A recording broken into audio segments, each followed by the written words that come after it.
हाँ जी, good evening, सबको नमस्कार। उम्मीद करता हूँ सब लोग अच्छे हैं। तो बहुत दिन हो गया लीगल एस्पेक्ट्स को लेके, कानून को लेकर के, कोर्ट को लेकर के हम लोगों ने बातचीत नहीं करी। हालांकि इसके लिए मुझे भी पढ़ाई लिखाई करनी पड़ती है। तो चलिए, आज मैंने थोड़ी बहुत की है और आप लोगों से थोड़ी बहुत नॉलेज शेयरिंग कर लेते हैं। तो आज बात करेंगे ऑर्डर और जजमेंट दोनों में क्या फ़र्क है इसके बारे में। तो जैसे आप लोग जानते हैं कि इंडियन जुडिशियरी में तारीख पे तारीख ये चीज़ें चलती है। कोई एक मामला साल भर, दशकों तक चलता रहता है और उस मामले में जो हियरिंग के डेट से हो सकते हो 2 महीने बाद, 3 महीने बाद, 6 महीने बाद ऐसा लगाया जाए, है ना।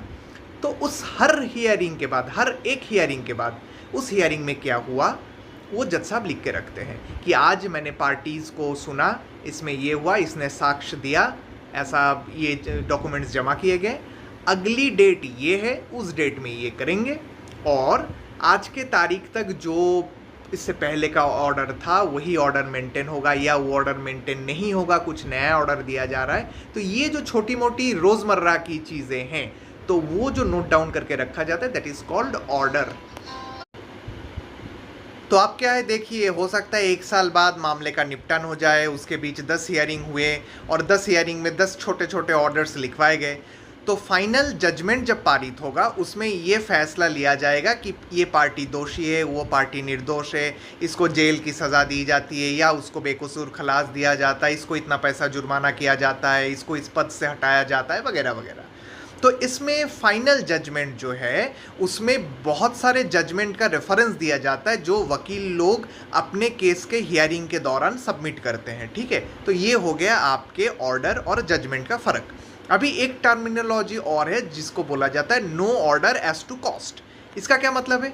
मान लीजिए कोई सिविल सूट हो, ठीक है, जिसमें प्लेंटिफ ने डिफेंडेंट के खिलाफ पैसों के लिए कुछ मामला फाइल किया है कि इसने मेरा सम्मान हानि किया, मुझे इतना पैसा चाहिए, इसने मेरी गाड़ी ठोक दी, मुझे इतना पैसा हर जाना चाहिए, इसने मेरी संपत्ति हड़प ली, मुझे उस संपत्ति का हिस्सा चाहिए, इतना पैसा चाहिए, वगैरह वगैरह।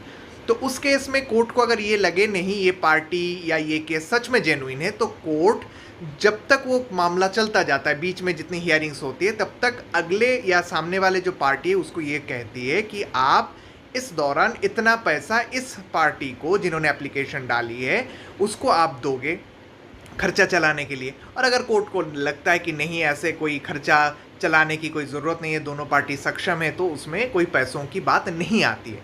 तो इसीलिए फाइनल जजमेंट में लिखाया जाता है कि no order as to cost, यानी दोनों पार्टी को एक दूसरे को कोई पैसा नहीं देना है। तो ये हो गया इसका मतलब, यानी दो पार्टीज़ ने आपस में सेटलमेंट कर लिया।